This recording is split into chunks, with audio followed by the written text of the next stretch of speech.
De kikkertkoning. De dochter van de koning hie een glozende gouden bal, dat ze graag mee botte. Ze gooide hem heeg in de lucht en vong hem dan weer op. Maar op een keer vong ze de bal net op. Hij stuiterde bij haar waai en rolde sa de vijver in. De prinsessen waard heel verdrietelijk. Ze kon net bij de boeien van de vijver komen. Maar in jedde ze een stemke. Goe maar net. Ze vleeg op en zeer een grote griene kikkert zitten. Wat krijg ik van die?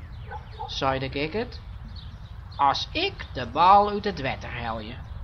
Alles was stoma worst, zei de prinsessen. Dan wil ik graag van die watje eten en in die bed sliepen, zei de kikkert. Dat woe de prinsessen liever net, als ze woe zo stomme graag de bal weer omhalen.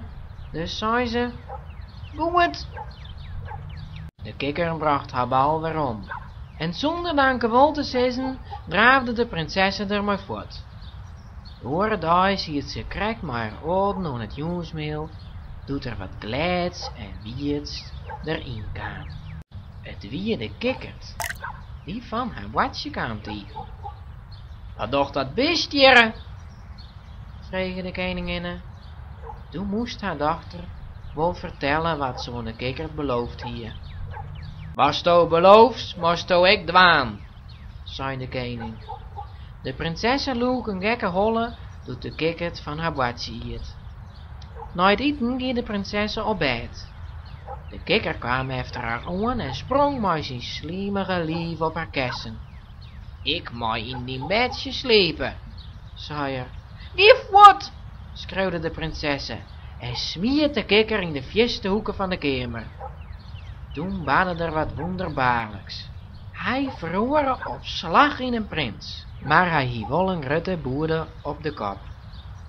Toen hast de betjoening verbrutsen, zei de prins. Ik wie toch een gemiene heks in een kikkert verhoren. Nou woe de prinsessen wel leien dat de prins van de watje hiet en in haar bedje sliepte. Ze waard verheel op de mooie prins. En na een jaar trouwden ze. Het waard een groot feest. En de gouden bal, die lag in de midden van de etenstafel.